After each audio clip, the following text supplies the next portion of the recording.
Ever wondered what it truly took to rise from humble beginnings to become one of the most powerful figures in history?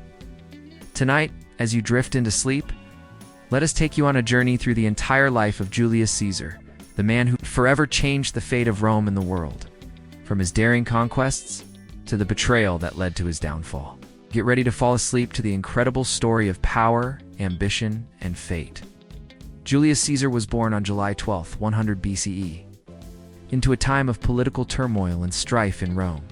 His full name was Gaius Julius Caesar, and he belonged to an ancient and noble family, the Iuli, but one that had fallen from power. The Iuli were patricians, meaning they were part of the aristocratic class, but they were not the most powerful family in Rome. His family background didn't guarantee a path to greatness, but Caesar's ambition would turn that into his advantage. Caesar's early life was not without its challenges. His father, Gaius Julius Caesar, died when he was only 16 years old, leaving him to navigate the complex political landscape of Rome on his own. However, even in his youth, he showed an incredible determination to rise above his family's financial struggles and limited influence.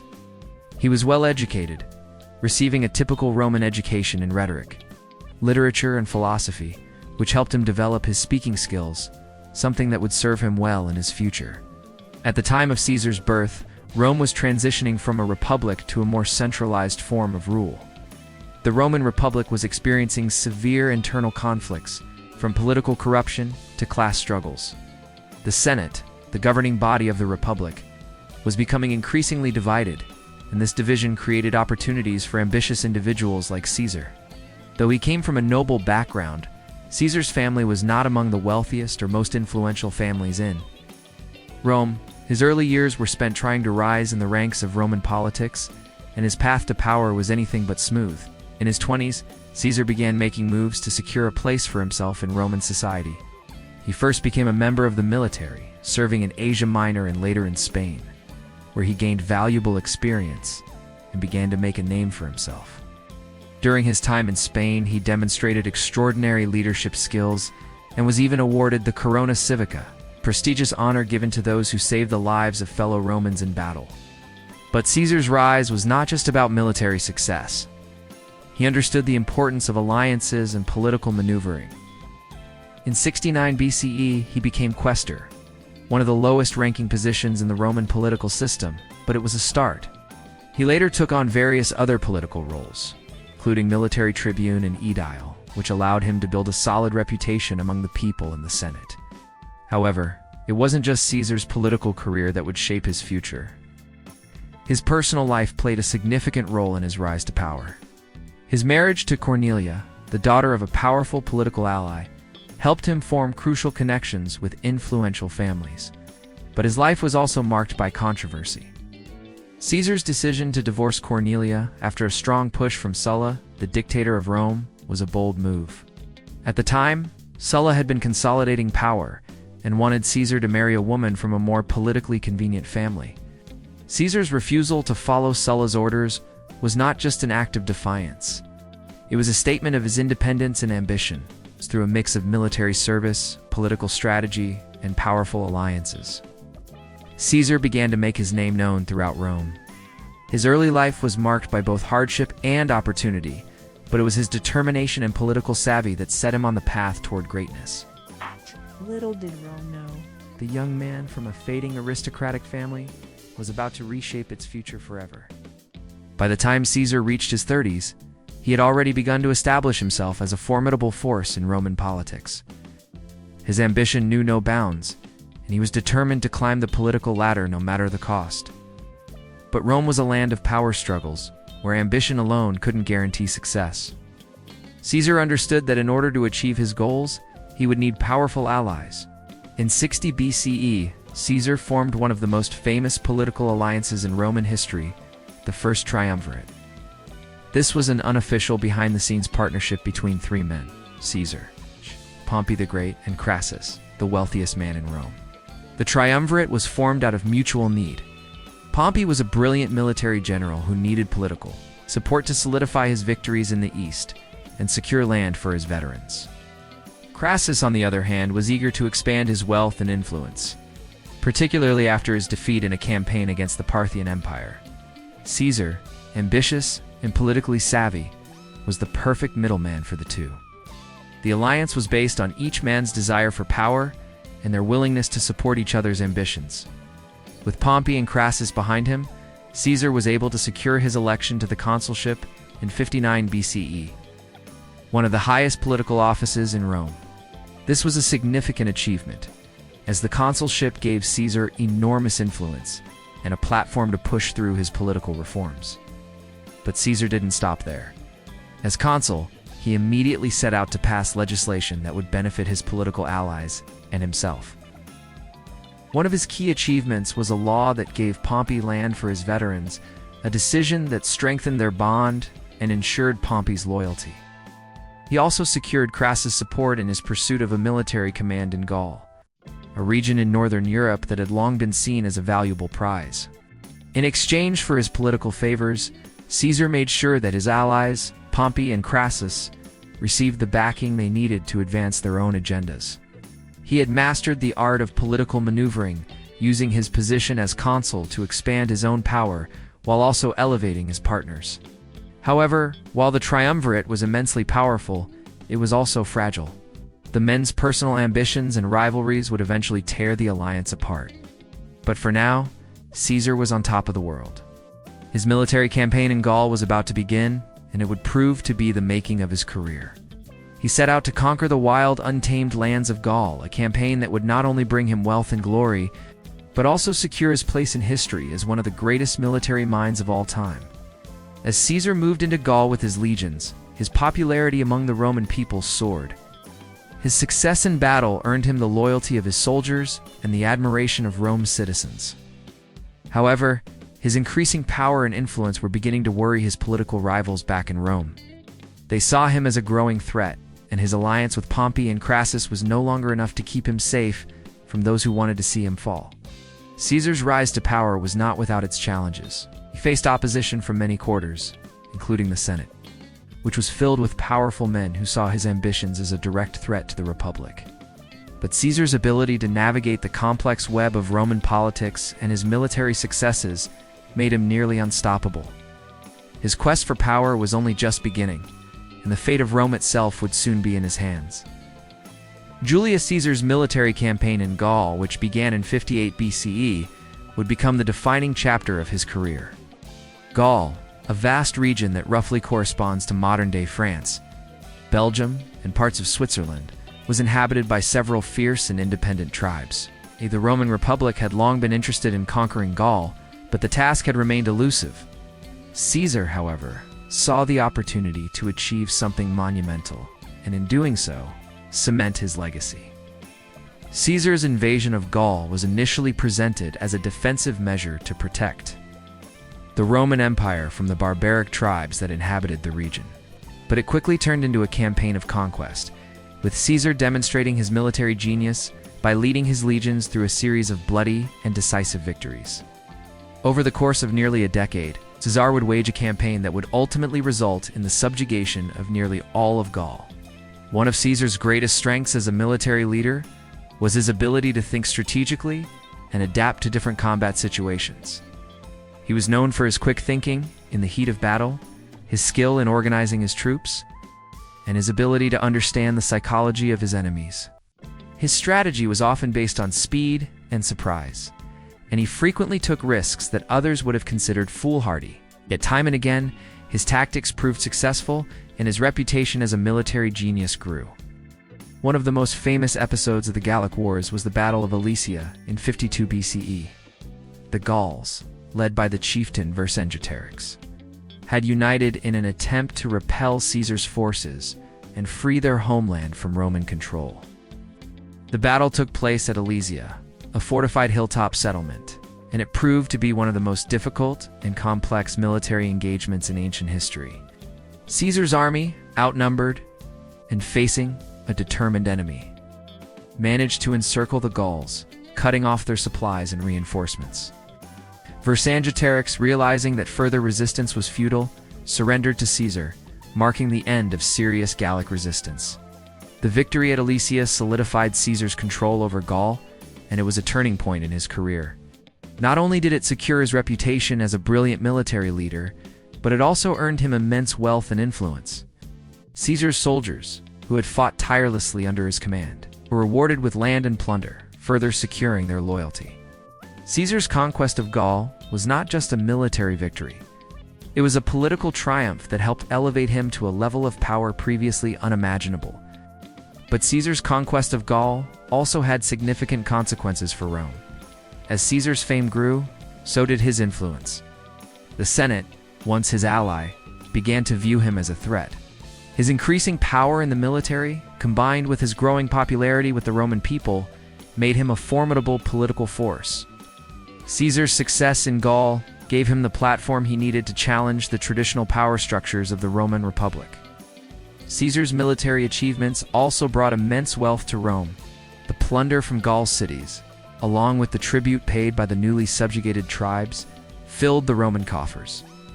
Caesar used this wealth to secure the loyalty of his soldiers and to fund political campaigns back in Rome, but his rise to power was not without resistance. Many in the Senate feared his growing influence, and tensions began to build between Caesar and his political rivals. The time would soon come when Caesar would have to make a choice: continue his conquest and risk alienating Rome, or return to the city and navigate the treacherous waters of Roman politics. As Caesar looked ahead to the future, he knew that his destiny was now intertwined with the fate of Rome itself. The conquest of Gaul was merely the first step in a much larger journey that would eventually lead him to the very heart of Roman power. In 49 BCE, Julius Caesar faced a critical decision, one that would alter the course of history. Having conquered Gaul and amassed immense wealth, military strength, and political influence, Caesar found himself at odds with the Senate and his former allies, particularly Pompey. The Senate, fearing Caesar's growing power, ordered him to disband his army and return to Rome. For Caesar, this was an unacceptable demand. He knew that without the support of his legions, he would be at the mercy of his political enemies in Rome. But refusing the Senate's order would mean treason. It was at this pivotal moment that Caesar made his fateful decision. On January 10, 49 BCE, he crossed the Rubicon River with his army. The phrase "crossing the Rubicon" has since become synonymous with making an irreversible decision, and for Caesar, this was no exception. The Rubicon was a small river in northern Italy that marked the boundary between the province Caesar governed and the heart of Italy, where Rome itself lay. Roman law prohibited a general from bringing his army across this boundary, as it would be considered an act of war. By crossing the Rubicon, Caesar effectively declared war on the Roman Republic. The Senate, led by his rival Pompey, declared Caesar an enemy of the state, and the Roman world was plunged into civil war. Caesar's army, though loyal to him, was outnumbered by the forces of Pompey, who commanded much of the Senate's military strength. However, Caesar's military genius and the loyalty of his soldiers would prove decisive. Caesar's march south toward Rome was swift and relentless. He encountered little resistance, as many of Pompey's supporters had already fled the city. Unwilling to face Caesar's wrath, as Caesar entered Rome, he declared himself dictator, a position that allowed him to wield unprecedented power.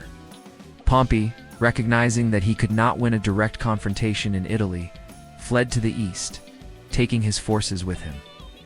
The civil war between Caesar and Pompey now became a battle for control of Rome. The conflict was not only a clash of armies, but also a clash of ideologies. Caesar's forces represented the will of the people, many of whom admired him for his military achievements and populist reforms, while Pompey, backed by the Senate, symbolized the traditional Roman elite, who feared the concentration of power in the hands of one man. Caesar's campaign against Pompey was a series of decisive battles fought across the Roman world. The most famous of these was the Battle of Pharsalus in 48 BCE. In this battle, Caesar faced Pompey's forces in Greece. Despite being outnumbered, Caesar's tactical brilliance shone through. He deployed his legions in a way that outflanked Pompey's army, leading to a resounding victory. Pompey, realizing the magnitude of his defeat, fled to Egypt, where he hoped to find refuge. But Caesar would soon find that his rival's fate was sealed. As Pompey arrived in Egypt, he was assassinated by the orders of the young pharaoh Ptolemy XIII, who who sought to curry favor with Caesar. When Caesar arrived in Egypt, he was presented with Pompey's severed head, an act that stunned and angered him. While Caesar may have felt no personal affection for Pompey, the manner of his death left a bitter taste. Caesar, ever the tactician, saw this as a sign of the volatile and unpredictable nature of Egyptian politics, which he would soon have to navigate. Caesar's victory in the civil war brought him unparalleled power in Rome.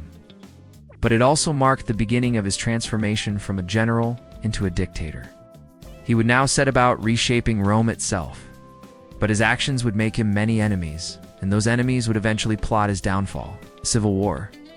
While ending the traditional republican structure of Rome, also allowed Caesar to solidify his control over the Roman world. He returned to Rome in 46 BCE, now the undisputed leader of the Roman Empire.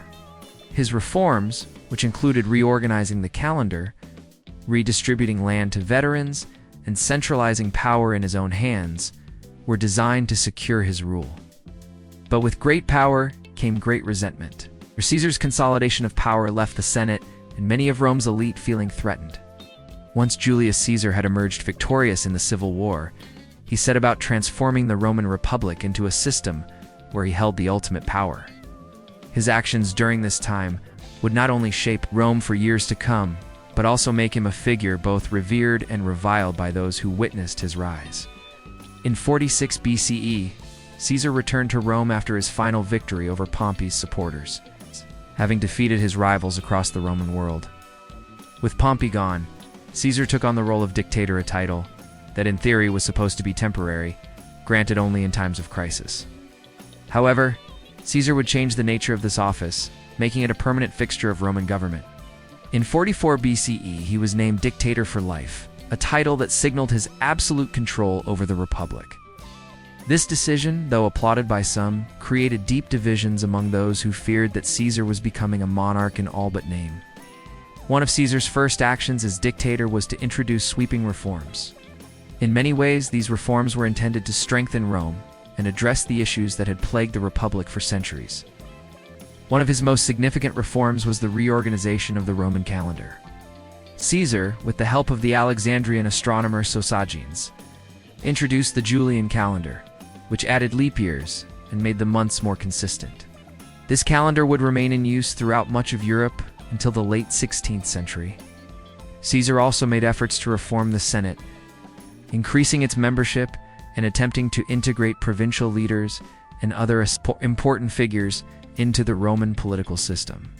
While these changes were seen as attempts to stabilize Rome and ensure the loyalty of various factions, many saw them as a way for Caesar to consolidate his power further.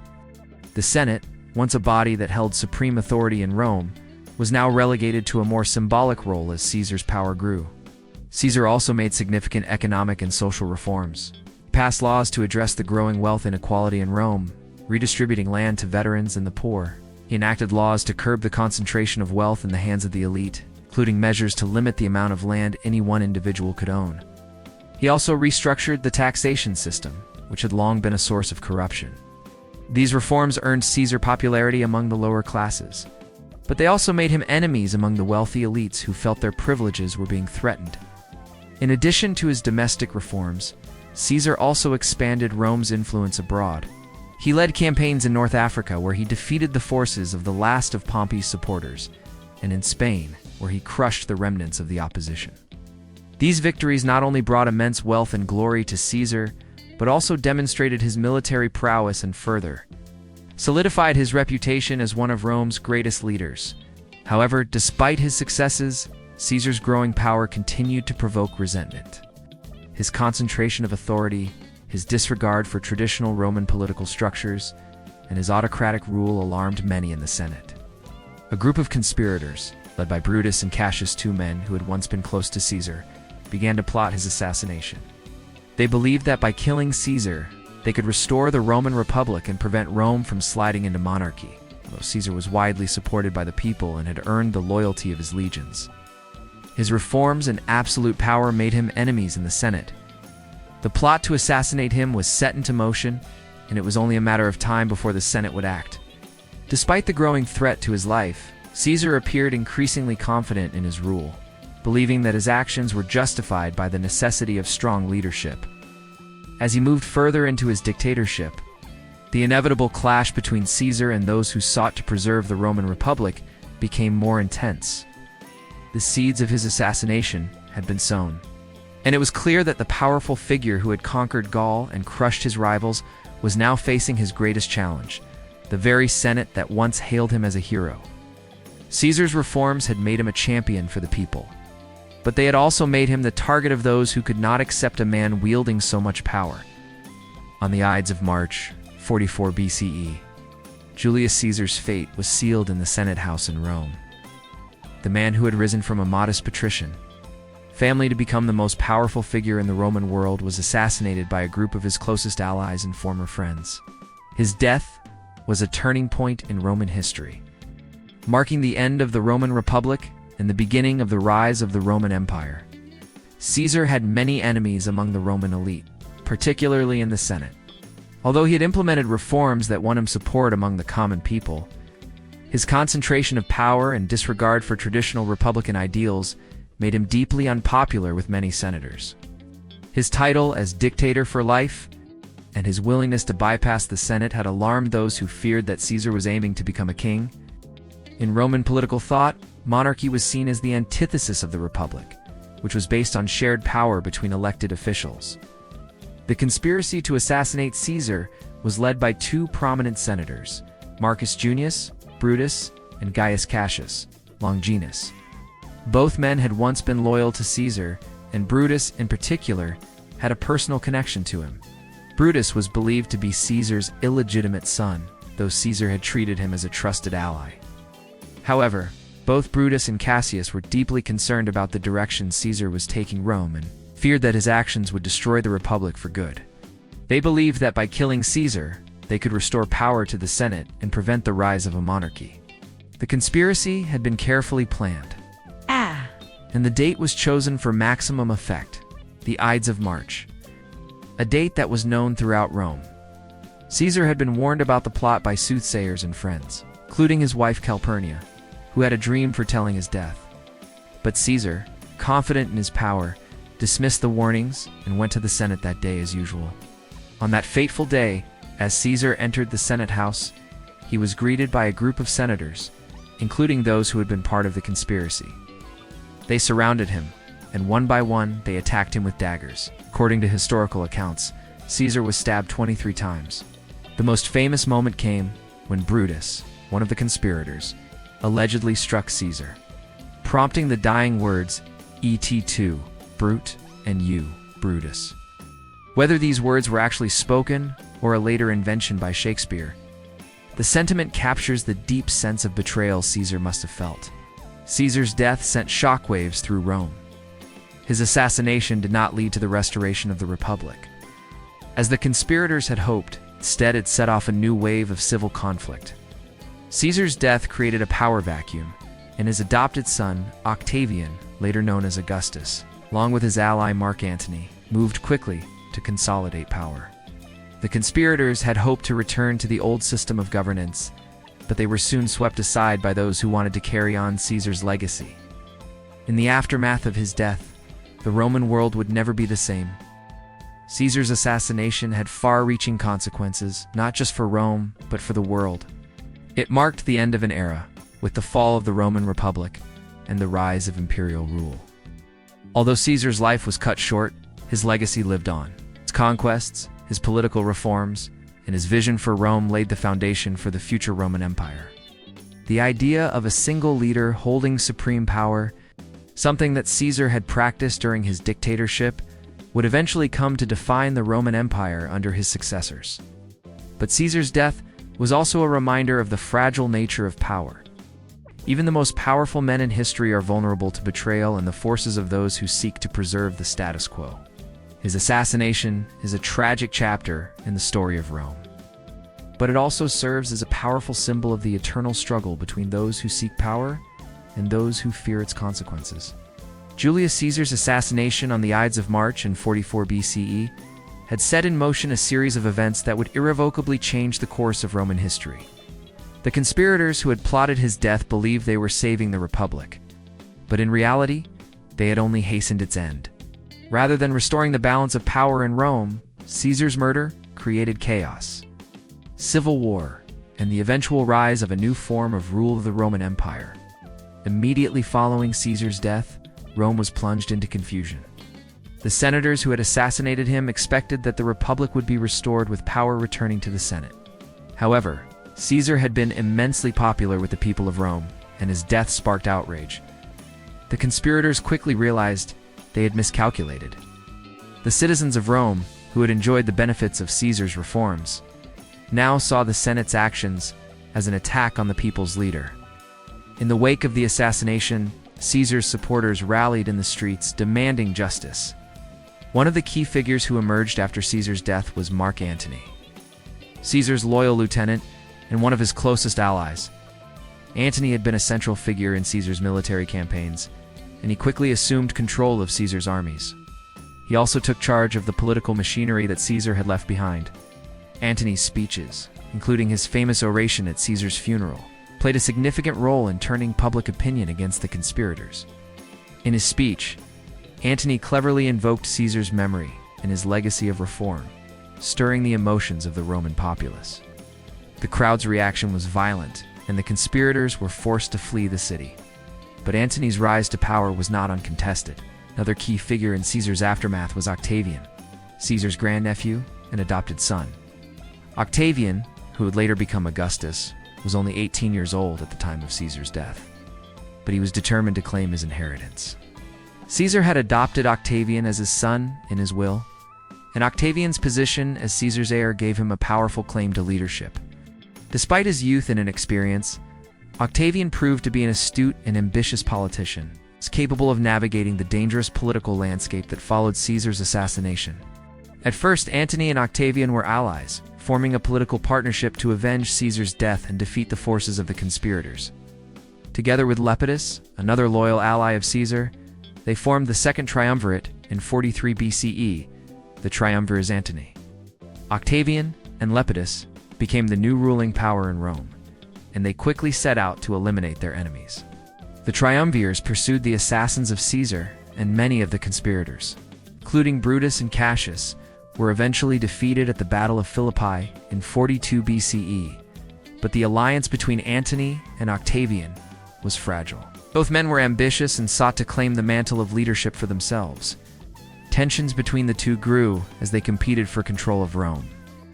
Antony, who had been stationed in the east, grew closer to Cleopatra, the Queen of Egypt, and their relationship further alienated him from Octavian. Octavian, who had consolidated his power in the west, used Antony's association with Cleopatra to paint him as a traitor to Rome. This rivalry eventually culminated in the Battle of Actium in 31 BCE, a decisive naval battle that would determine the future of Rome. Octavian's victory at Actium effectively ended Antony's political career. Coney and Cleopatra both committed suicide, and Octavian emerged as the undisputed leader of Rome. In 27 BCE, Octavian was given the title of Augustus, marking the beginning of the Roman Empire and the end of the Roman Republic. Augustus would go on to become Rome's first emperor, consolidating power and establishing a new political system that would last for centuries. The assassination of Julius Caesar had set the stage for the rise of Augustus and the birth of the Roman Empire. Despite the conspirators' hopes to restore the Republic, Caesar's death had, ironically, paved the way for the very monarchy they had feared. Caesar's legacy, though cut short by his assassination, lived on through Augustus and the imperial system that he established. In the end, the Republic was gone, and Rome had entered a new era, one that would be defined by the emperors who followed Caesar's example. Julius Caesar's death marked the end of one era and the beginning of another. But his influence on the Roman world did not die with him. His legacy would endure, shaping the future of Rome and the entire Western world for centuries to come. Though his reign as dictator was brief, the changes he initiated, both in Rome and its territories, would leave an indelible mark on history.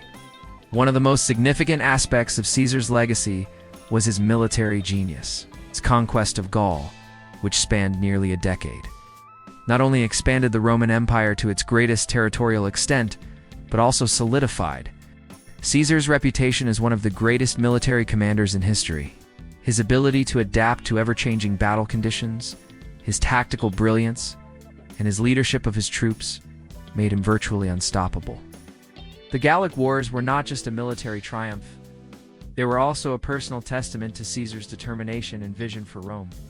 His famous phrase, "Veni, Vidi, I came, I saw, I conquered," embodies his approach to both warfare and leadership. Caesar's success in Gaul provided him with immense wealth, which allowed him to fund his political ambitions. However, it also set the stage for the collapse of the Roman Republic. By the time of his assassination, Caesar had amassed so much power that the very institution of the Senate was no longer capable of controlling him. This concentration of power created a growing tension between the Senate and the increasingly powerful generals, which ultimately led to the fall of the Republic and the rise of the Roman Empire. Another key element of Caesar's legacy was his reform of Roman society. Although his reign was marked by his absolute control over Roman politics, Caesar enacted numerous reforms that sought to address the inequalities and inefficiencies of Roman society. One of his most notable achievements was the reorganization of the calendar. The Julian calendar, introduced in 45 BCE, replaced the old Roman calendar and became the basis for the modern Gregorian calendar that we use today. This reform was not only a triumph of Roman engineering but also a lasting legacy that would continue to influence the world for more than 2 millennia. In addition to his calendar reform, Caesar also made efforts to address the growing wealth inequality in Rome. He passed laws aimed at redistributing land to the poor and providing for the soldiers who fought for him. His focus on land distribution was an attempt to provide a stable livelihood for the Roman populace, which had become increasingly disenfranchised due to the rise of the elite. Though many of his reforms were beneficial to the lower classes, they also contributed to the resentment of the ruling class, which saw these actions as a direct threat to their power. Caesar's legacy is also defined by his centralization of power. While the Senate once wielded supreme authority in Rome, Caesar's reforms significantly diminished its role in the political process. As dictator, Caesar took control of many aspects of government, bypassing the traditional checks and balances of Roman democracy. While his rule brought stability and prosperity to Rome in many ways, it also set the stage for the eventual rise of the Roman Empire, where emperors would hold absolute power. Perhaps one of the most enduring elements of Caesar's legacy was his ability to inspire loyalty among his soldiers. Caesar's troops were fiercely loyal to him, and his leadership in the field earned him their trust and admiration. His soldiers were motivated not just by the promise of riches, but by their belief in Caesar's vision for Rome. This loyalty proved crucial when Caesar crossed the Rubicon, defying the Senate's orders, and eventually led to his domination of the Roman world. Despite his monumental achievements, Julius Caesar's legacy is a complex one. To some, he was a visionary leader who brought Rome to new heights of power and prosperity. To others, he was a tyrant who destroyed the Republic in his quest for absolute power. Regardless of how he is viewed, there is no denying that Caesar's life and death marked a turning point in Roman history. His assassination set in motion a chain of events that would lead to the establishment of the Roman Empire and the end of the Republic. Julius Caesar's legacy endures not only in the history of Rome, but in the broader sweep of Western civilization. His life and actions have influenced political thought, military strategy, and even the structure of modern governments. From his calendar reforms to his role in the creation of the Roman Empire, Caesar's impact on history is profound and far-reaching. His story, marked by ambition, betrayal, and power, continues to captivate historians and scholars to this day. Julius Caesar's assassination may have been the end of one chapter, but it marked the beginning of another one that would forever change the political structure of Rome. While the conspirators who killed him believed they were restoring the Roman Republic, they inadvertently laid the groundwork for its collapse and the rise of the Roman Empire. Caesar's death triggered a series of events that made the transition from the Republic to Empire inevitable. The Roman Republic, which had lasted for nearly 5 centuries, was based on a system of shared power among elected officials, with the Senate serving as the highest governing body. This system had its strengths, but it also had serious flaws, including political gridlock, corruption, and inequality. By the time of Caesar's rise, the Republic was already weakening under the strain of internal divisions and external wars. The Senate, once a powerful and respected institution, became increasingly ineffective in dealing with the challenges facing Rome. Caesar's reforms, both in government and society, demonstrated the Republic's inability to adapt to the changing times. His centralization of power, which began with his rise to dictatorship and continued with his declaration as dictator for life, showed that the traditional structures of the Republic were no longer capable of maintaining control. In many ways, Caesar was a reflection of the broader transformation occurring in Roman Empire in the making, led by a strong, centralized figure who could take decisive action. The murder of Caesar in 44 BCE, while intended to preserve the Republic, had the opposite effect. In the power vacuum that followed his death, a struggle for control over Rome broke out. Mark Antony, Caesar's loyal lieutenant, and Octavian, Caesar's adopted son and heir, quickly moved to fill the void left by Caesar's assassination. Although initially aligned, the rivalry between Antony and Octavian would eventually lead to a decisive confrontation.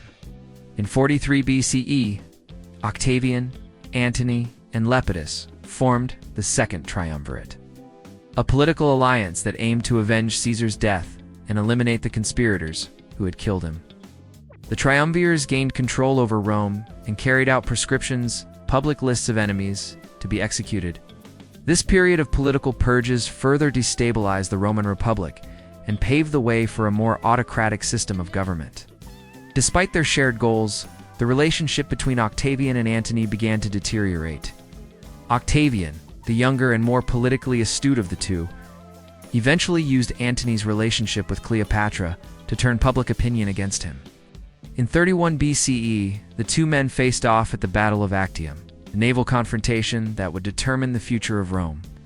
Octavian's victory at Actium was the final blow to the Republic. With Antony and Cleopatra dead, Octavian emerged as the undisputed ruler of Rome. Octavian's rise to power marked the official end of the Roman Republic and the beginning of the Roman Empire.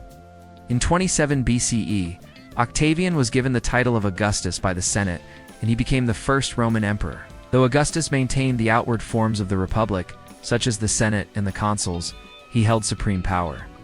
The Republic's system of checks and balances was replaced by a single, powerful ruler who held the reins of both the military and the government. Augustus' reign ushered in the Pax Romana, a period of relative peace and stability that lasted for over 2 centuries. During this time, the Roman Empire reached its territorial peak, stretching from Britain in the northwest to Egypt in the southeast. Augustus' careful consolidation of power ensured that Rome would be governed by emperors for centuries to come. The transition from republic to empire was not a smooth one. It was marked by civil wars, political betrayals, and the rise of authoritarian rule. Julius Caesar's actions, from his conquests in Gaul to his political maneuvering in Rome, set the stage for this transformation. His assassination, though intended to preserve the old republic, only sped up the process of its decline. Caesar's legacy, therefore, is inseparable from the rise of the Roman Empire. His ambition and reforms, which had once seemed to promise a better future for Rome, ultimately led to the collapse of the Republic. The empire that followed would continue to be shaped by Caesar's legacy, as future emperors would look to him as a model of strong leadership and military prowess. While Caesar's death marked the end of his life, his influence on Roman and world history did not end with him. The political, social, and military changes he instigated would shape the trajectory of Western civilization for centuries. From the reign of Augustus to the eventual fall of the Western Roman Empire in the 5th century CE, Julius Caesar's impact on history was far-reaching, and his influence extended well beyond his own lifetime. Though he was assassinated at the height of his power, his legacy continued to shape the Roman Empire and the world for centuries to come. His life, leadership, and reforms provided a model for future leaders both in Rome and beyond. Many leaders throughout history looked to Caesar as a symbol of power, ambition, and military genius. One of the most direct ways Caesar's legacy influenced later leaders was through the example he set in consolidating power.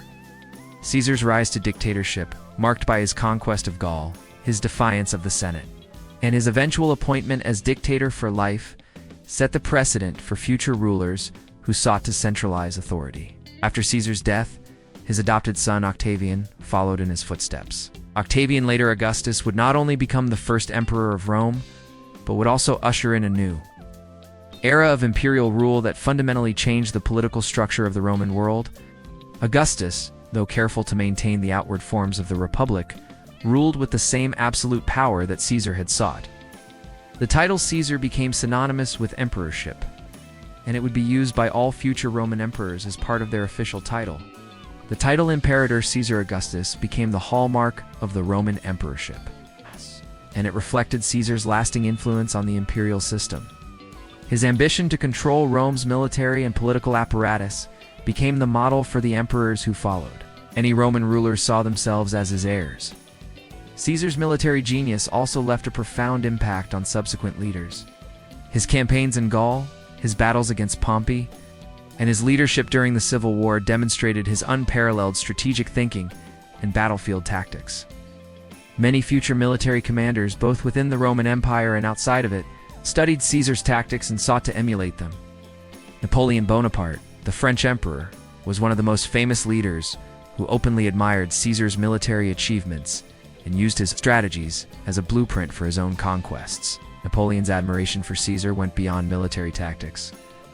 He saw in Caesar a leader who was able to rise from relatively humble beginnings to achieve ultimate power through sheer ambition and determination.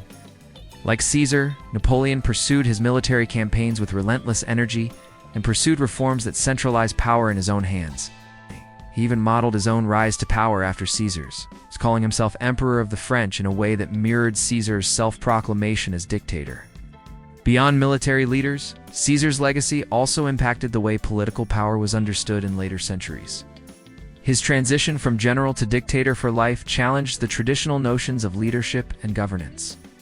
In the ancient world, the idea of a single, powerful ruler with control over both the military and political structures of the state became a common feature of monarchies and empires in the centuries that followed. Caesar's reign highlighted the potential of a strong central figure to provide stability and unity in times of crisis, a concept that would be echoed in the leadership styles of various world rulers, from the monarchs of medieval Europe to the autocrats of the modern era. Furthermore, Caesar's reforms in Rome provided a model for later political and social changes. His land redistribution programs, aimed at alleviating poverty among Roman citizens and veterans, became a point of inspiration for leaders who sought to address wealth inequality and class divisions. In the centuries that followed, his efforts to centralize the Roman government and weaken the power of the Senate were mirrored by rulers who sought to reduce the influence of traditional governing bodies in favor of strong, centralized leadership. Caesar's legal and administrative reforms also had a lasting impact. His centralization of power allowed for a more efficient administration of the empire, and his reforms in the calendar and land distribution had practical effects that lasted long after his death. Many of Caesar's ideas about governance and political control were adopted by later rulers who sought to maintain order and stability in large empires. But perhaps the most enduring element of Caesar's legacy is the way his story has been mythologized over time.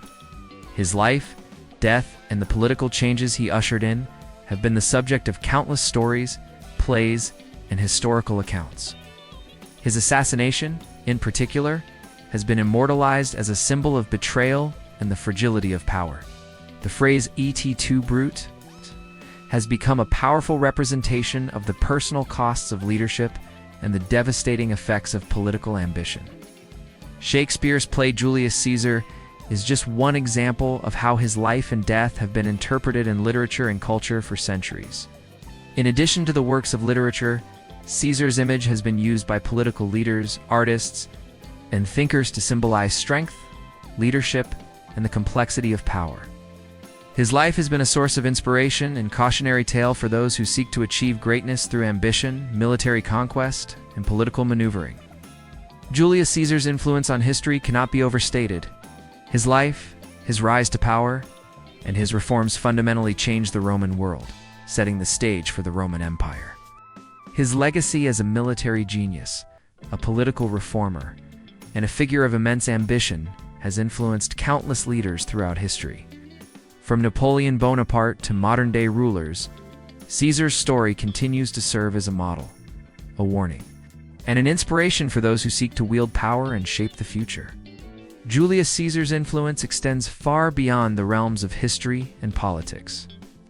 His life, leadership, and legacy have been immortalized in countless works of literature, art, and popular culture. From Shakespeare's famous play to modern films and documentaries, Caesar remains one of the most widely recognized figures in Western culture.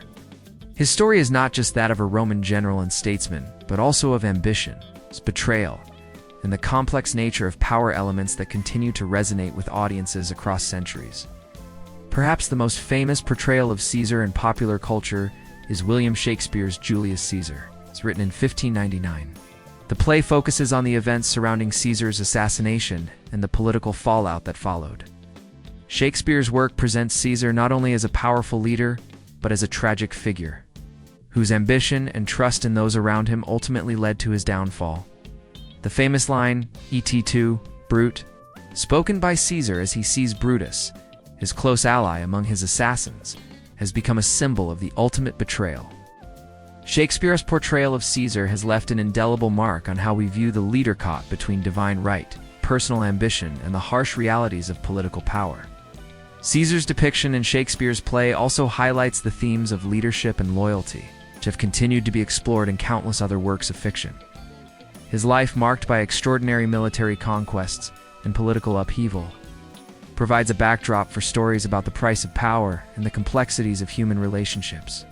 Whether as a tyrant or a visionary leader, Caesar's character has been adapted and reinterpreted by many authors, filmmakers, and artists throughout history.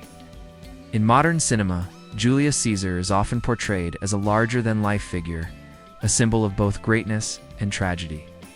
One of the most famous film adaptations of Julius Caesar is the 1953 movie starring Marlon Brando as Mark Antony.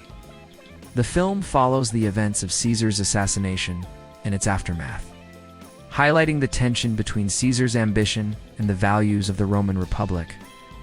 Brando's portrayal of Mark Antony in the famous funeral speech, "Friends, Romans, countrymen, lend me your ears," have become iconic moments in cinematic history. Caesar also appears in numerous other films, TV shows, and documentaries.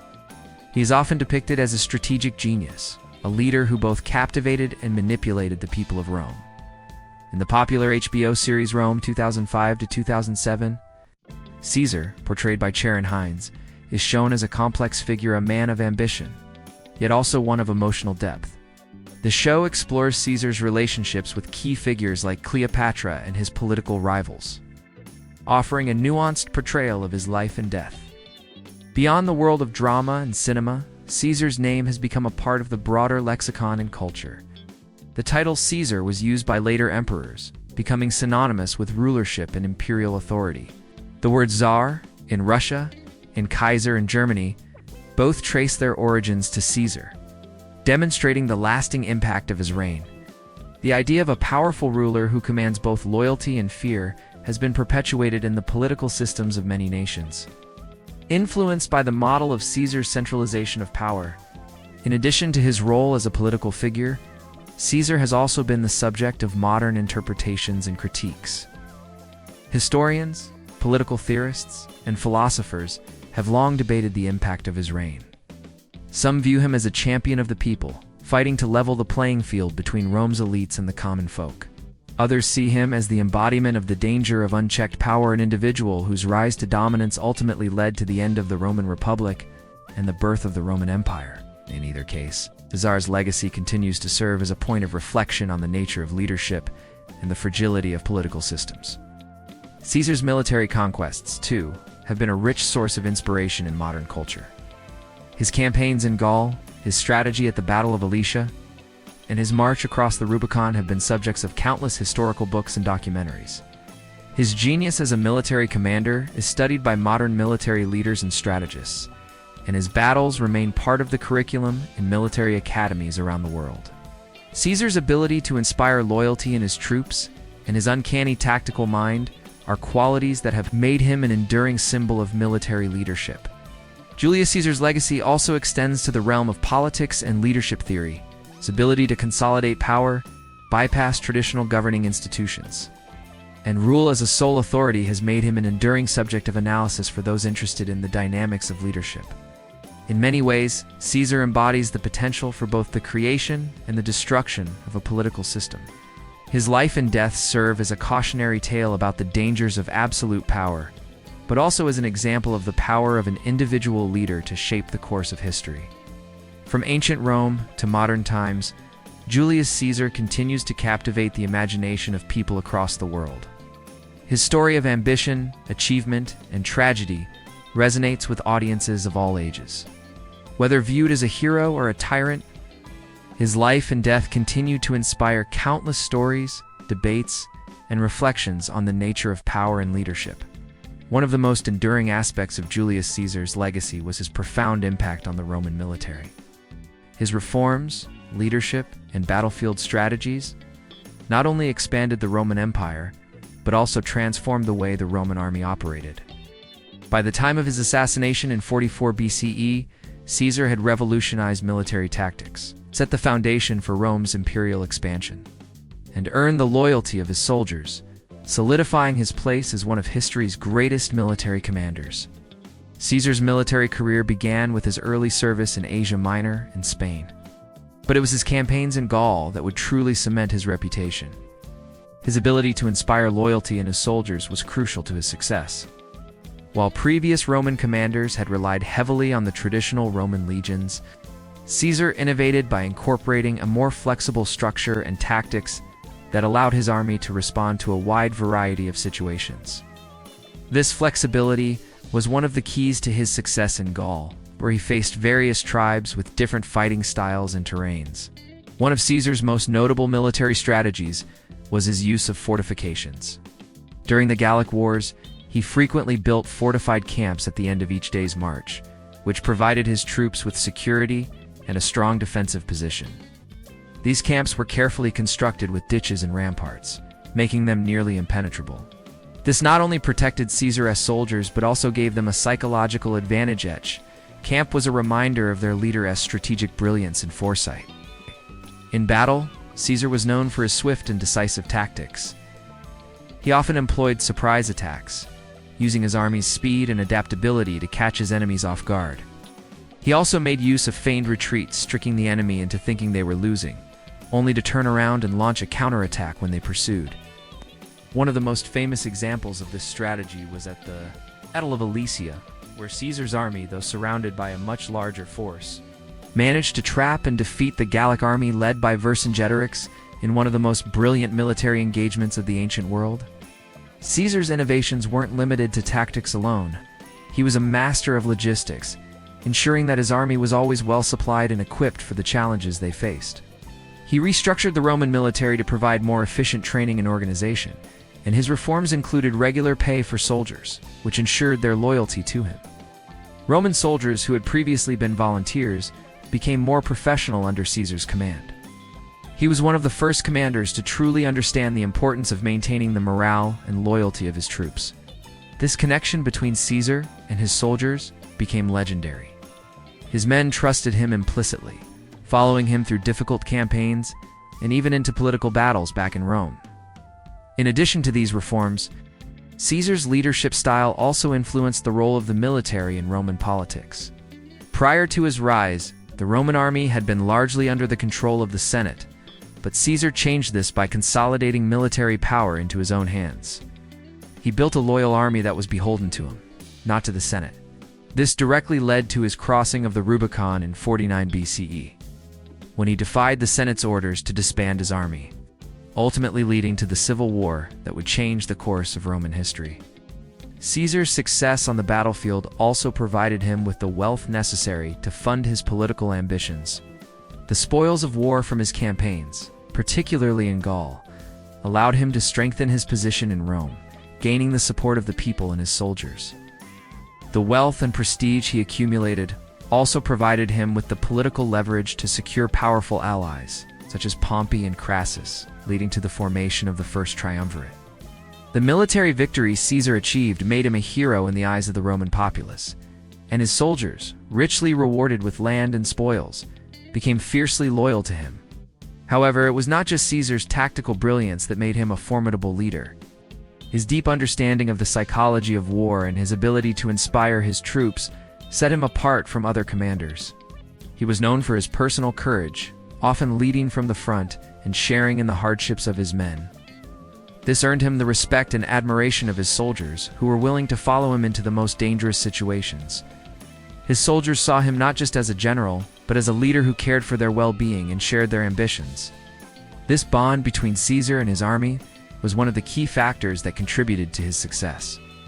Caesar's military reforms and successes laid the groundwork for the Roman Empire.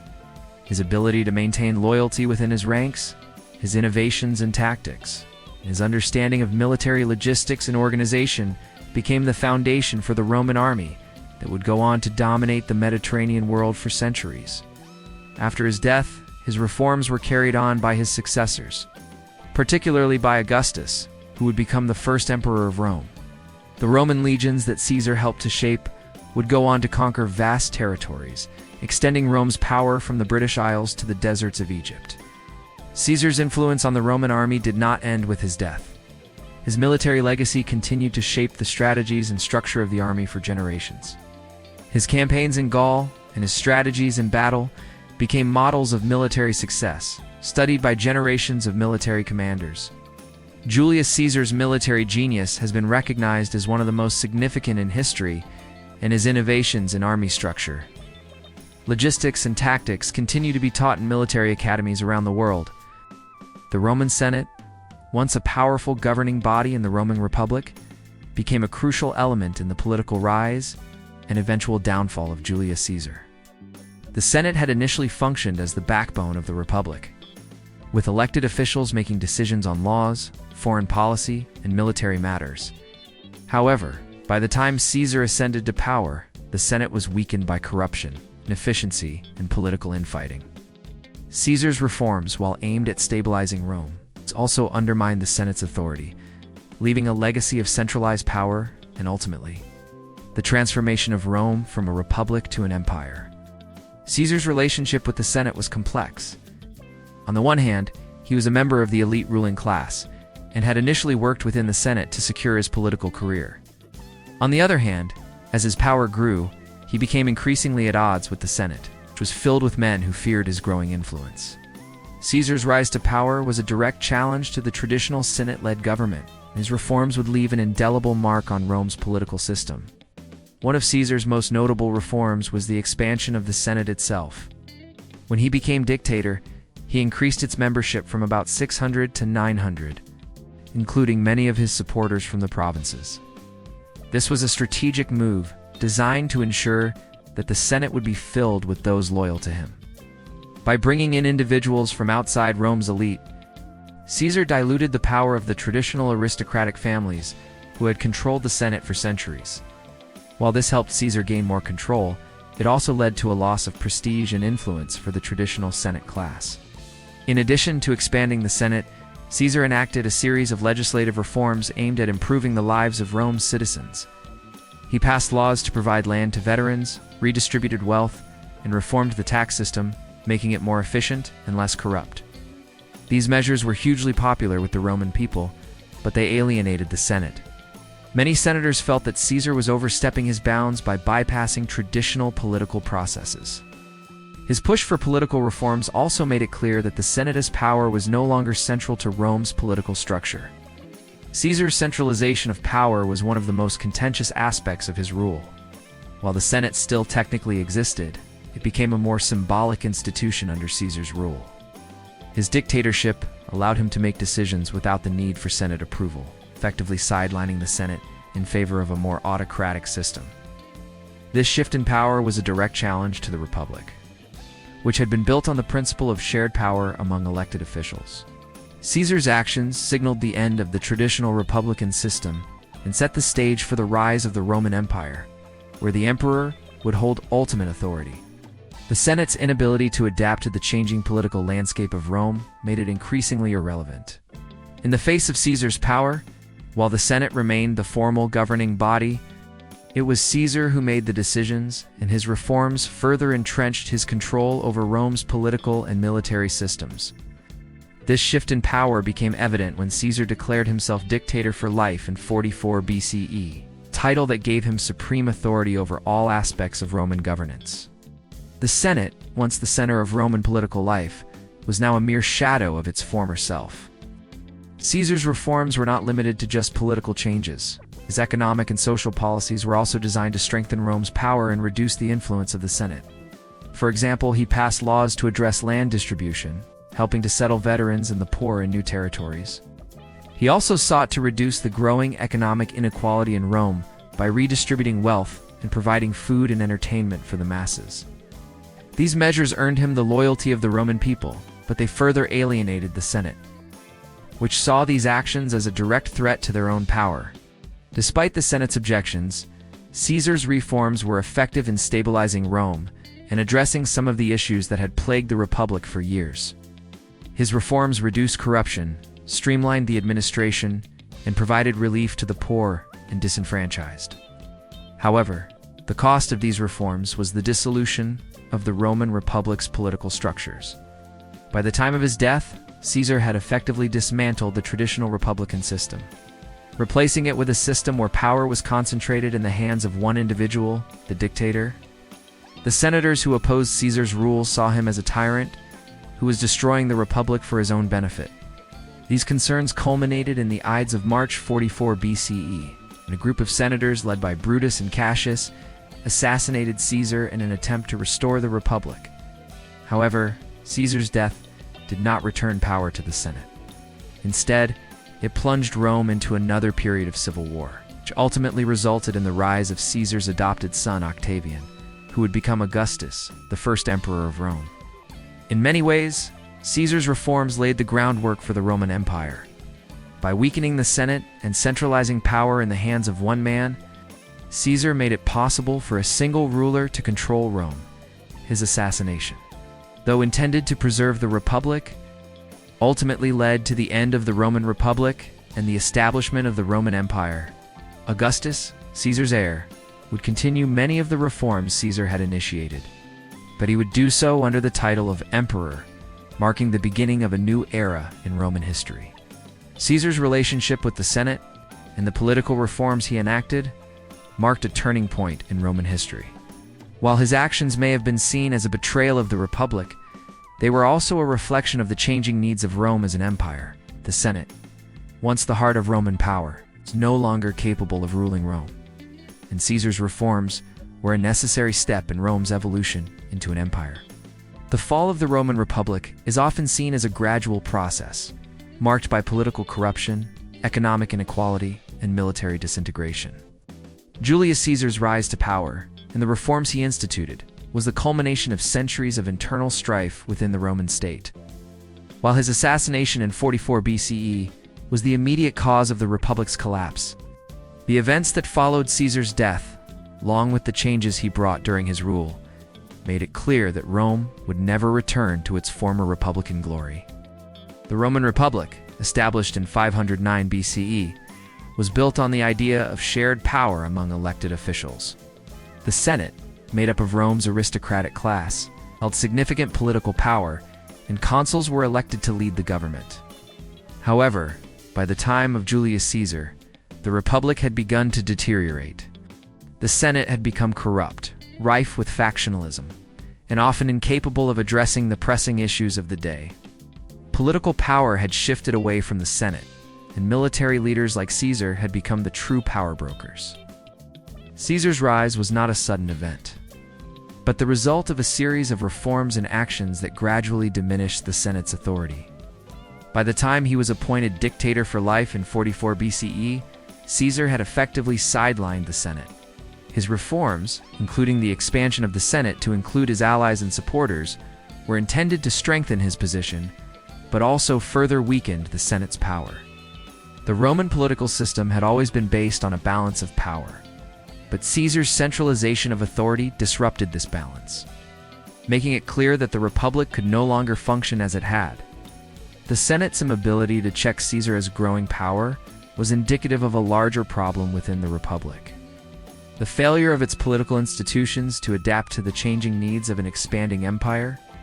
The Republic had been designed to govern a small city-state.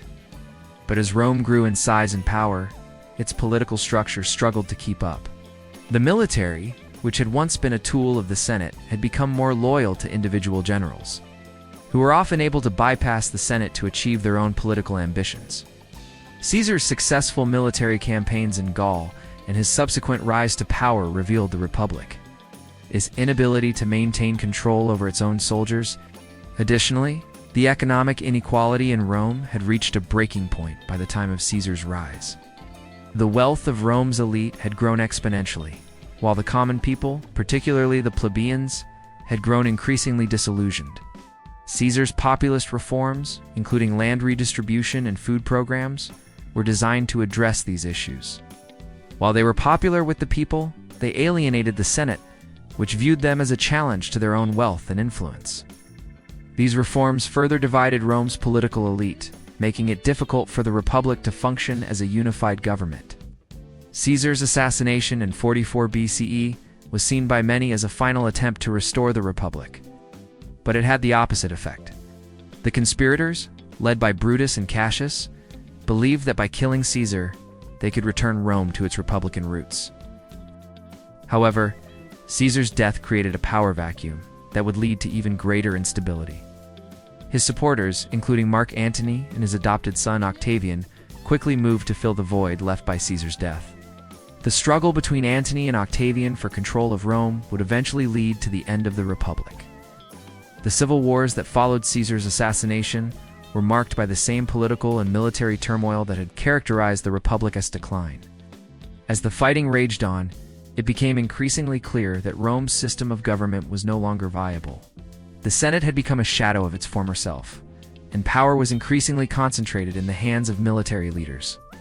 The Republic's political institutions were incapable of restoring order, and it was ultimately the military, led by figures like Octavian, who would bring about the end of the Republic.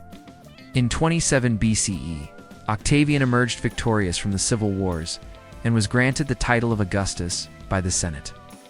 Augustus, though careful to maintain the appearance of republican government, held absolute power as the first emperor of Rome. His reign marked the beginning of the Roman Empire, a shift from the republic to a monarchy that would last for centuries. The Senate, while still existing, was now powerless to challenge the emperor's authority. The Republic had given way to imperial rule, and the political system that had once governed Rome was forever changed.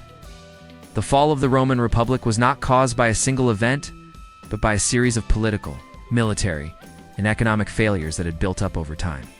The rise of powerful generals like Julius Caesar, the corruption of the Senate, and the inequality faced by Rome's lower classes all played a role in the Republic's decline. While Caesar's death marked the end of one chapter, the events that followed, particularly the rise of Augustus, would seal the fate of the Republic and usher in a new era of Roman imperial rule. Caesar's legacy, while central to the fall of the Republic, was also the foundation upon which the Roman Empire was built. His reforms, his military strategies, and his centralization of power laid the groundwork for the system of imperial rule that would dominate the Mediterranean world for centuries. The Republic may have fallen, but Caesar's vision for Rome lived on in the empire that would carry his name. The Ides of March, the day on which Julius Caesar was assassinated in 44 BCE, stands as one of the most significant events in the history of the Roman Republic. The assassination not only marked the violent end of Caesar's reign, but also symbolized the downfall of a political system that had ruled Rome for centuries. The events surrounding Caesar's death and the subsequent political chaos that ensued shifted the course of Roman history, setting in motion the rise of the Roman Empire. The Ides of March refers to March 15th on the Roman calendar, a day that originally held religious significance in ancient Rome. The term Ides simply refers to the middle of the month, and on this day, the Romans held a public sacrifice to honor the gods. However, for modern historians and scholars, the Ides of March has become forever linked with the assassination of one of the most famous figures in history, Julius Caesar. Caesar's assassination was the result of a conspiracy by a group of senators, led by Brutus and Cassius, who believed that Caesar's growing power posed a threat to the Roman Republic. At the time of his death, Caesar had been declared dictator for life, a title that alarmed many who feared he intended to become a monarch. Though Caesar had implemented reforms that were popular with the people, particularly land redistribution and debt relief, his autocratic rule had alienated the traditional power structures of Rome, especially the Senate. The conspirators, who called themselves the Liberators, viewed Caesar as a tyrant, and they believed that by assassinating him, they could restore the authority of the Senate and the republican system of government. Among the conspirators was Marcus Junius Brutus, who had been a trusted ally of Caesar and was even rumored to be Caesar's illegitimate son. Brutus's participation in the assassination has often been viewed as particularly tragic. As he struggled with his loyalty to Caesar and his commitment to preserving the Republic, the actual assassination took place in the Senate House, where Caesar had arrived on the fateful day with little concern for the warnings he had received. The soothsayer who had warned Caesar earlier about the Ides of March had famously told him, "Beware the Ides of March," but Caesar had dismissed the prophecy. Despite the warnings, Caesar entered the Senate with a sense of confidence, unaware that many of his closest allies were plotting his death. As Caesar took his seat, the conspirators surrounded him. First to strike was a senator named Casca, who stabbed Caesar in the neck. Following Casca's attack, the others quickly joined in, with Brutus delivering the fatal blow. According to legend, when Caesar saw Brutus among the conspirators, he is said to have uttered the famous words, "Et tu, Brute?" "And you, Brutus?" expressing his disbelief at the betrayal of someone he considered a trusted friend. While it is unclear if Caesar actually spoke these words, they have become symbolic of the ultimate betrayal by someone close to him. The immediate aftermath of Caesar's assassination was chaotic. Conspirators believed that by killing Caesar, they would restore the power of the Senate and the Roman Republic. But their actions sparked a power struggle that quickly descended into civil war. The Roman people, who had grown accustomed to Caesar's leadership and reforms, were outraged by his murder. The political vacuum left by Caesar's death was soon filled by his loyalists, including Mark Antony, who used his influence to turn public opinion against the conspirators. Antony's famous speech at Caesar's funeral, which begins with the words "Friends, Romans, countrymen, lend me your ears," is one of the most famous orations in history.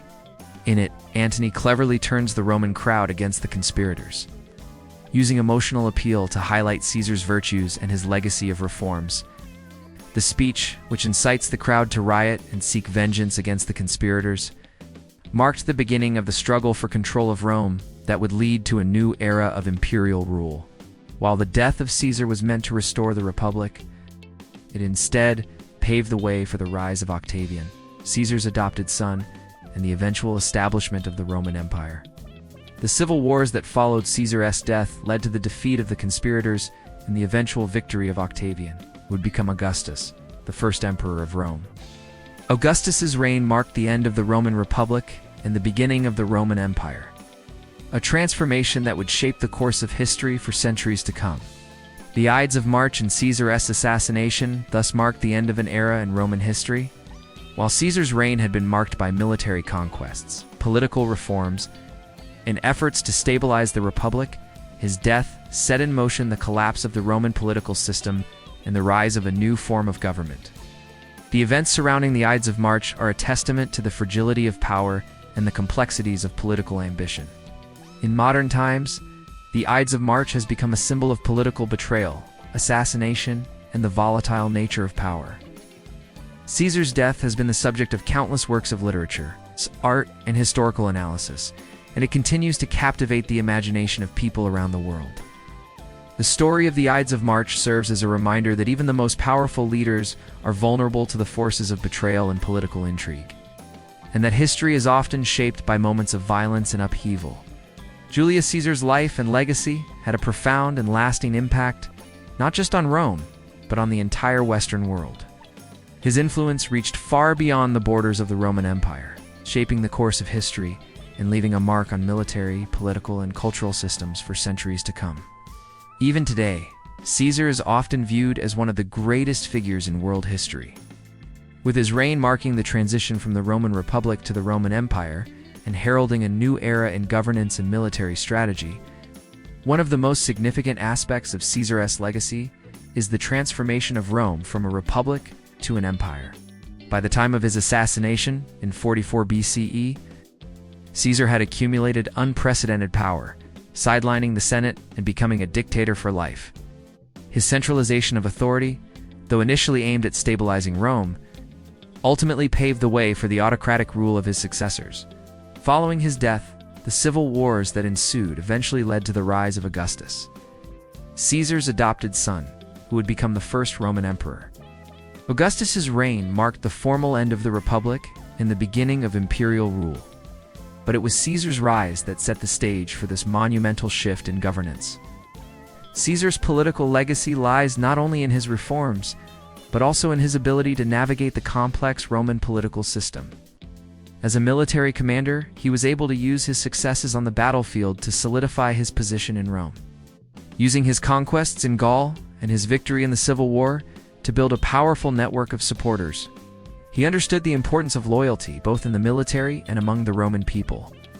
His ability to align himself with key political figures, including Pompey and Crassus, through the formation of the First Triumvirate, demonstrated his political acumen.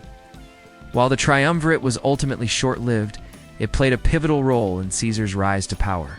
Caesar's military reforms and strategies were equally influential. As a commander, he transformed the Roman army into an incredibly effective fighting force. His campaigns in Gaul, which extended Roman influence to its greatest territorial reach, demonstrated his brilliance in military tactics and his ability to lead an army to victory in seemingly impossible circumstances.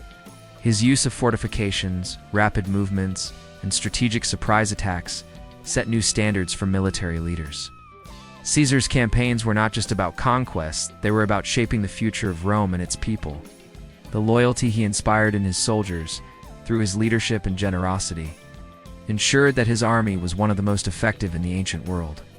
But perhaps Caesar's most enduring legacy is the way in which he altered the nature of Roman society.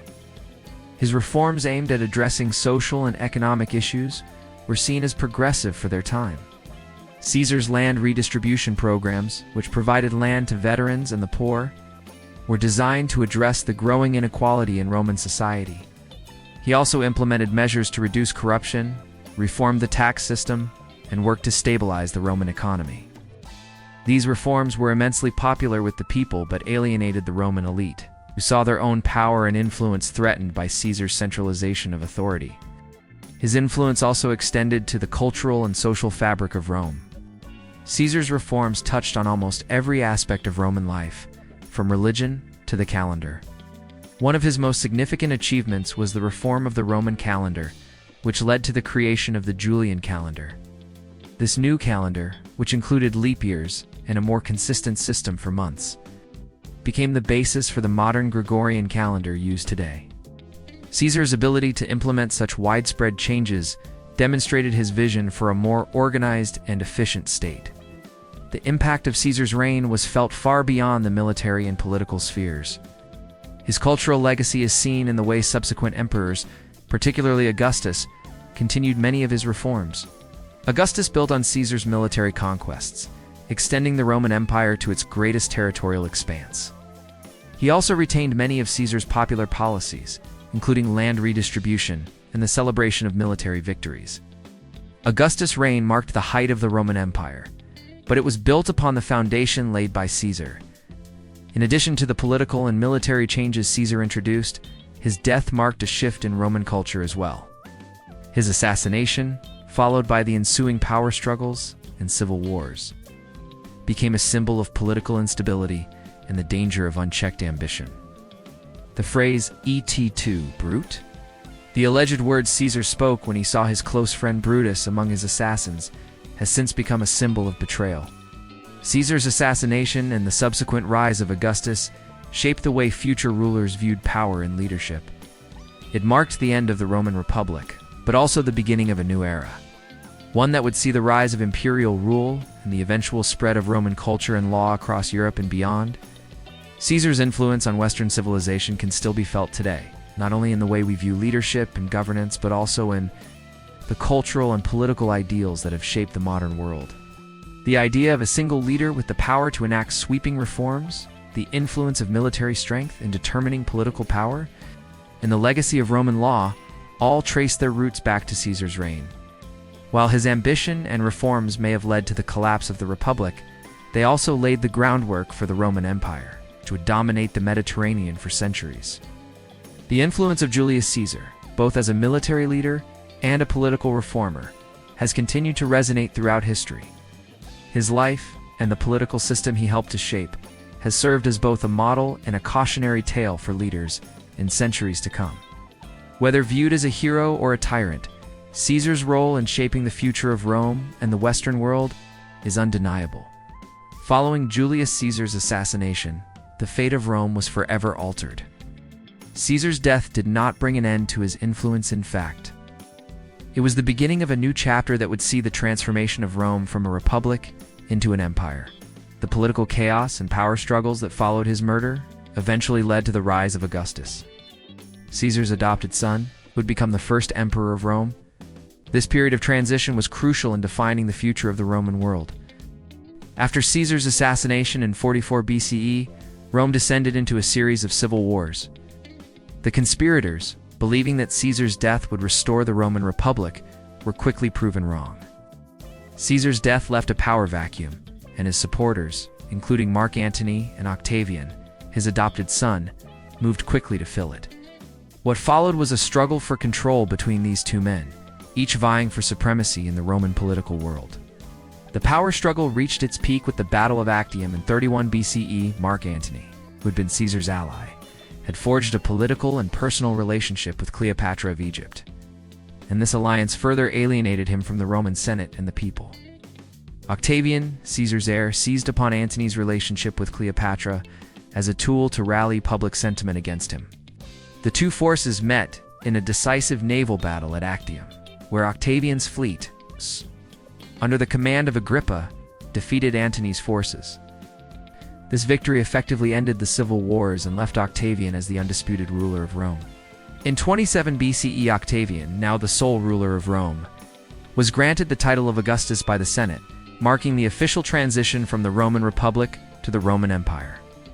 Augustus carefully crafted the illusion of a restored republic, retaining the Senate and traditional offices, but in reality, he held absolute power. As the first Roman emperor, Augustus would go on to reign for over 4 decades, overseeing a period of peace and prosperity known as the Pax Romana, or Roman peace. Under Augustus, the Roman Empire expanded significantly, and its influence stretched across Europe, North Africa, and the Middle East. The reign of Augustus marked the beginning of the Roman Empire's golden age. Augustus implemented a wide range of reforms, both political and social, that stabilized the empire and laid the foundations for its future success. He reformed the tax system, created a standing army with paid soldiers, and implemented measures to promote Roman culture and values. Augustus also undertook massive public works projects, including the construction of roads, aqueducts, and monumental buildings in Rome. His reign was a time of relative peace, with no major wars in the empire, and he consolidated control over the provinces, making the empire more efficient and centralized. The Roman Empire that Augustus built was not just a political and military powerhouse, it also became a cultural beacon that influenced the development of Western civilization for centuries. Roman law, which was greatly expanded during the reign of Augustus, became the foundation for legal systems in many parts of Europe and the Americas. The concept of Roman citizenship, which Augustus expanded to include many people in the provinces, also laid the groundwork for modern notions of citizenship and human rights. Additionally, Roman architecture, art, and engineering left a lasting imprint on the Western world, with structures like the Colosseum and the Pantheon continuing to inspire awe today. While Augustus is often credited with transforming Rome into a stable empire, the roots of Roman imperial power were laid by Julius Caesar. Caesar's conquest of Gaul, his centralization of power, and his military reforms set the stage for Augustus's eventual rise. Caesar's death and the subsequent civil wars may have led to the collapse of the Roman Republic, but his actions and vision for Rome laid the groundwork for the imperial system that would endure for centuries.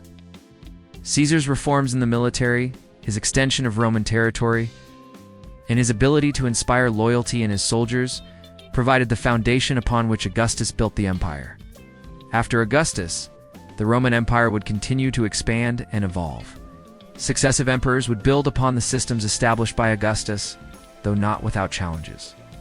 The empire would experience periods of great prosperity, such as during the reign of the 5 good emperors in the 2nd century CE, as well as times of crisis such as during the crisis of the 3rd century, when the empire faced military, economic, and political turmoil. Despite these challenges, the Roman Empire would remain a dominant force in the Mediterranean world for centuries. Ultimately, the Roman Empire would fall in the West in 476 CE, but its legacy endured. The Eastern Roman Empire, known as the Byzantine Empire, would continue until the fall of Constantinople in 1453. The influence of Rome and the imperial system that Julius Caesar helped establish continued to shape European politics and culture throughout the Middle Ages and into the modern era. The legacy of Julius Caesar, though cut short by his assassination, was critical in the development of the Roman Empire. His ambition, military prowess, and political reforms were essential in the creation of an empire that would last for over 1,000 years. Caesar's life and death marked the end of the Roman Republic and the beginning of the Roman Empire, a transition that would shape the history of the ancient world and leave a lasting imprint on the history of Western civilization.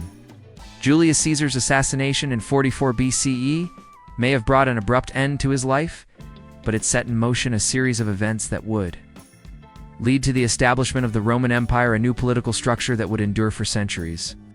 The power vacuum left by Caesar's death sparked a bitter struggle for control, which ultimately resulted in the rise of his adopted son, Octavian. Octavian's victory in the civil wars that followed Caesar's death, along with his political skill and military acumen, led to his being declared Augustus, the first emperor of Rome. This marked the formal end of the Roman Republic and the beginning of an era that would come to define the ancient world. Octavian, born Gaius Octavius, was Caesar's grandnephew and adopted son. Caesar had named him as his heir in his will, and Octavian's claim to power was based on this adoption. At the time of Caesar's assassination, Octavian was just 18 years old, but his ambition, intelligence, and ability to form strategic alliances quickly helped him navigate the turbulent political landscape of post-Caesar Rome. Though he initially had to contend with other powerful figures, particularly Mark Antony and Lepidus, Octavian's political maneuvering, military success, and ability to secure the loyalty of the Roman legions would soon elevate him above all his rivals. The conflict between Octavian and Mark Antony, Caesar's former ally and fellow general, would define the period following Caesar's death. Antony, who had established himself as a powerful leader in the East, sought to maintain his position by aligning himself with Cleopatra, the Queen of Egypt. However, Octavian used Antony's relationship with Cleopatra to rally public sentiment against him, painting him as a traitor to Rome. This political maneuvering culminated in the Battle of Actium in 31 BCE, where Octavian's forces decisively defeated Antony and Cleopatra's combined fleet. With their defeat and subsequent suicides, Octavian emerged as the uncontested ruler of Rome. In 27 BCE, Octavian formally accepted the title of Augustus from the Senate, marking the beginning of his reign as the first emperor of Rome. Augustus, meaning the revered one, was a title that signified both his authority and his newfound status as Rome's supreme ruler.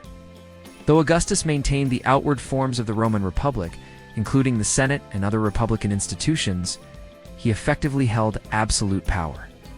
Augustus was careful to present himself as a restorer of the Republic, claiming that he had merely brought peace after decades of civil war. However, in reality, he had centralized power in his own hands, ushering in a new era of autocratic rule. Augustus's reign marked the beginning of the Pax Romana, or Roman peace, a period of relative stability and prosperity that lasted for about 2 centuries. Augustus's ability to maintain peace, expand the empire, consolidate his power ensured that his reign was one of the most successful in Roman history. He reformed the military, creating a professional standing army, and expanded Rome's borders through military conquest. Under Augustus, the Roman Empire grew to encompass vast territories, stretching from the British Isles to Egypt and from Spain to Mesopotamia. One of Augustus's key achievements was the establishment of a stable and effective government. He restructured the Roman political system to concentrate power in the hands of the emperor, while still allowing for the appearance of republican institutions. Augustus maintained the Senate, but its power was reduced to an advisory role, with real authority resting in the emperor's hands. He also reformed the tax system, improved the administration of the provinces, and implemented laws to promote Roman morality and social order. Augustus's ability to navigate the delicate balance between autocracy and republicanism allowed him to maintain the loyalty of both the elite and the common people. Culturally, Augustus's reign also had a profound impact on Rome. He promoted Roman arts and literature, ushering in a golden age of Roman culture. Poet Virgil, the historian Livy, and the poet Ovid all flourished under Augustus, producing works that celebrated Rome's grandeur and its imperial destiny. The Augustan era saw the construction of monumental buildings, including the Forum of Augustus, the Areopagus, and the Pantheon, which remain iconic symbols of Roman architecture and engineering. Augustus's leadership was also marked by his careful management of Roman religion. He portrayed himself as a religious leader, restoring temples and reviving traditional Roman religious practices. Augustus was careful to associate his rule with the favor of the gods, presenting himself as divinely chosen to lead Rome. His careful cultivation of his public image as the princeps first citizen of Rome helped to secure his position as emperor and allowed for the smooth transition from the republic to the empire. The foundation that Augustus laid during his reign would influence the future of the Roman Empire. Although the empire would face challenges in the centuries to come, such as internal strife, invasions, political instability, the system of imperial rule established by Augustus would endure for centuries. The title of emperor, which originated with Augustus, would be passed down to his successors, who would continue to build upon his legacy. The Roman Empire, though it eventually split into the Western Roman Empire and the Eastern Roman Byzantine Empire, would remain a dominant force in the Mediterranean world for more than 1,000 years. In many ways, Augustus's reign was the fulfillment of Caesar's vision for Rome, while Caesar's ambitions had brought the Republic to its knees. It was Augustus who took Caesar's legacy and created a stable, powerful empire that would dominate the ancient world.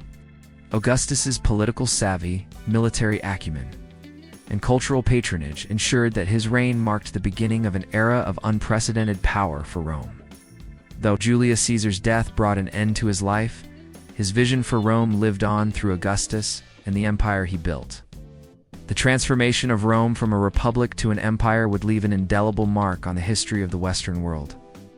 The legacy of Julius Caesar, both as a leader and a symbol of ambition, would resonate throughout the centuries, influencing future generations of leaders, military commanders, and statesmen. Julius Caesar's life, political actions, and ultimate death not only reshaped the Roman world, but also left a lasting legacy that continues to influence modern leadership, governance, and political systems. Caesar's rise to power, his military genius, his approach to consolidating authority, his ability to inspire loyalty have made him a timeless figure, often studied by leaders, military strategists, and politicians around the world. One of the most enduring aspects of Caesar's legacy is his centralization of power. While the Roman Republic had been characterized by a complex system of checks and balances, with power shared among the Senate, consuls, and various magistrates, Caesar's reforms effectively shifted Rome's political system toward autocratic rule. His decision to take the title of dictator for life in 44 BCE represented the culmination of his consolidation of power and signaled the end of the traditional republican political structure. Although his reign was brief, Caesar's approach to governance laid the groundwork for the future Roman Empire, where a single ruler, first Augustus, and then his successors would wield supreme power. In modern governance, Caesar's rise and the political strategies he employed have been closely analyzed. His centralization of power, though ultimately leading to the fall of the Republic, has been viewed by some modern leaders as an example of the potential effectiveness of a strong centralized authority. In times of national crisis or instability, Caesar's model of leadership where decisive action is taken by a single, powerful figure has been echoed by many politicians who have sought to consolidate power in the name of national unity or reform. In particular, autocratic rulers and military dictatorships in history have often looked to. Caesar as a precedent for their own centralization of power. Caesar's ability to inspire loyalty in his soldiers and his command of the Roman legions is another aspect of his legacy that continues to resonate in modern military leadership. His military tactics, including the use of rapid mobilization, surprise attacks, and well-planned fortifications, are still studied by military academies around the world. But perhaps his most significant contribution to military leadership was his deep understanding of the psychological relationship between a leader and his troops. Caesar's soldiers were fiercely loyal to him, not only because of the wealth and rewards they received, but because of the personal respect and bond he forged with them. His leadership was characterized by sharing the hardships of war with his soldiers, earning their trust and loyalty in ways that other commanders could not. This idea of leading from the front and ensuring that soldiers feel connected to their leader remains a key principle in modern military training. Caesar's approach to leadership, where he was seen as a figure who cared for the welfare of his troops and was willing to risk his own life for their success, set the standard for military commanders who wished to inspire devotion and commitment in their forces. His example is still cited as a model of military leadership that goes beyond tactics and strategy to focus on the personal relationship between a leader and his men. In the realm of politics, Caesar's reforms in Roman societies, such as land redistribution and debt relief, are still relevant today, particularly in discussions about wealth inequality and social justice. Caesar recognized the growing disparity between Rome's elite and its common people and sought to address this through his populist policies. His land reforms, which distributed land to soldiers and the poor, were designed to provide economic stability and prevent civil unrest. His policies were often controversial, especially among the wealthy elite, who saw them as a challenge to their power.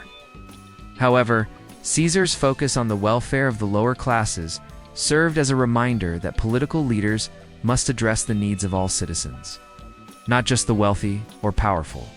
Modern politicians who advocate for progressive policies aimed at reducing inequality, providing for the poor, and ensuring social mobility can look to Caesar's reforms as an example of how a strong leader can use government power to address societal issues. While Caesar's actions were often self-serving and motivated by a desire to consolidate his power, they also reflected a broader concern for the well-being of the Roman people. His ability to connect with the masses and gain their support through reform was key to his success, and it continues to serve as a lesson for politicians today. In addition to his political and military impact, Caesar's legacy has had a profound influence on modern ideas of citizenship and law. The concept of Roman citizenship, which Caesar expanded to include many people in the provinces, is a precursor to modern notions of citizenship and civil rights. Caesar's reforms helped pave the way for the Roman Empire's more inclusive legal and social systems, which provided rights and protections to a broader segment of the population. These ideas of citizenship, law, and governance would later influence the development of modern legal systems, particularly in the Western world. Roman law, which was refined during Caesar's time and later codified by his successors, became the foundation for much of European legal systems. Many principles of Roman law, such as the concepts of contracts, property rights, and legal representation, are still present in modern legal frameworks. The enduring influence of Roman law on modern judicial systems is a testament to the lasting impact of Caesar's rule and the institutions he helped to shape. Lastly, Caesar's complex legacy as both a hero and a tyrant continues to captivate historians, philosophers, and political theorists. His actions, both as a military commander and as a political leader, have been interpreted in a variety of ways. Some view him as a visionary who sought to reform and stabilize Rome, while others see him as a power-hungry dictator who destroyed the Republic in his quest for control. His assassination and the events that followed have been the subject of countless debates about the nature of power, the balance between autocracy and democracy, and the dangers of political ambition. Julius Caesar's life and legacy serve as a powerful reminder of the complexities of leadership. His ambition, his military genius, his political reforms, and his ultimate betrayal by those closest to him all contribute to his enduring relevance, whether seen as a hero, a villain, or something in between. Julius Caesar remains a towering figure in history, a symbol of the power, peril, and responsibility that comes with leadership.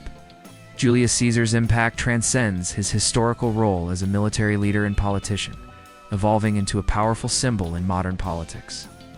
Over the centuries, his name and legacy have been used to describe everything from leadership to tyranny, often serving as a reference point for discussions on the dangers of absolute power and the fragility of republics.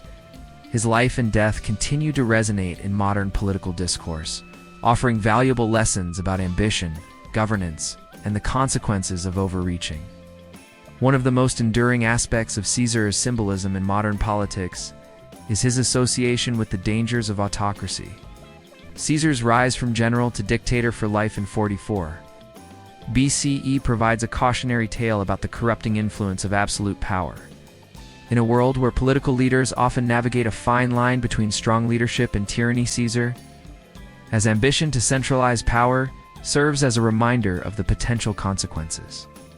When a leader is allowed to control too much of the political apparatus, in modern times, the term Caesarism has been used to describe the rise of authoritarian leaders who centralize power and undermine democratic institutions.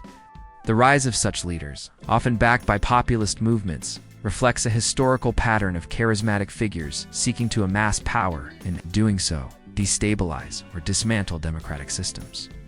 Caesar's unchecked rise to power and his eventual appointment as dictator for life became a symbol of how a republic, left unchecked, can devolve into a dictatorship under the guise of reform. Modern politicians who seek to consolidate power in the executive branch or bypass legislative institutions often find themselves compared to Caesar, highlighting the dangers of undermining democratic checks and balances. At the same time, Caesar's reforms and his efforts to address social inequality have made him a symbol for progressive political leaders. His populist measures, land reforms, debt relief, and the redistribution of wealth were aimed at alleviating the hardships of Rome's lower classes. These actions earned Caesar the loyalty of the common people, even as they angered the elites. In a modern context, Caesar's focus on addressing wealth inequality and promoting social mobility serves as a model for leaders who advocate for policies designed to help the disadvantaged. Progressive movements often look to Caesar's example of using government power to redistribute wealth and provide for the poor as a benchmark for their own policies.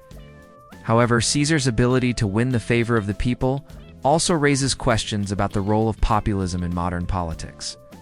Caesar's political success was rooted in his ability to appeal to the masses, offering them tangible reforms that address their immediate concerns. Yet, in doing so, he was able to secure his personal power and manipulate public opinion to solidify his position.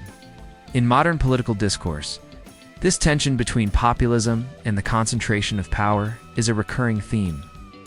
As leaders navigate the complexities of representing the people while maintaining democratic principles, Caesar's example serves as a reminder of the risks of populist leaders who use public sentiment to justify authoritarian rule. Another area in which Caesar's legacy endures in modern politics is in the relationship between military power and political authority. Caesar's military conquests, particularly his campaigns in Gaul, were key to his rise to power. His ability to command and lead armies was central to his political success, and the loyalty of his soldiers was one of the main reasons for his ultimate victory in the Civil War. In modern times, the relationship between military leaders and political power remains a critical issue, especially in nations where the military plays a significant role in governance. Military coups and the rise of military dictatorships often draw comparisons to Caesar's rise, where the army becomes the decisive factor in political control. The loyalty Caesar inspired in his troops and the subsequent role of military power in his political career continues to be a topic of discussion in modern politics. Political leaders today, particularly in countries where the military holds considerable influence, often face the challenge of balancing the loyalty of the military with the need to maintain civilian control over the government. Caesar's use of the military to secure his political position raises important questions about the relationship between the military and the state in modern governance. Furthermore, Caesar's assassination in 44 BCE has become a symbol of political betrayal and the dangers of political factionalism.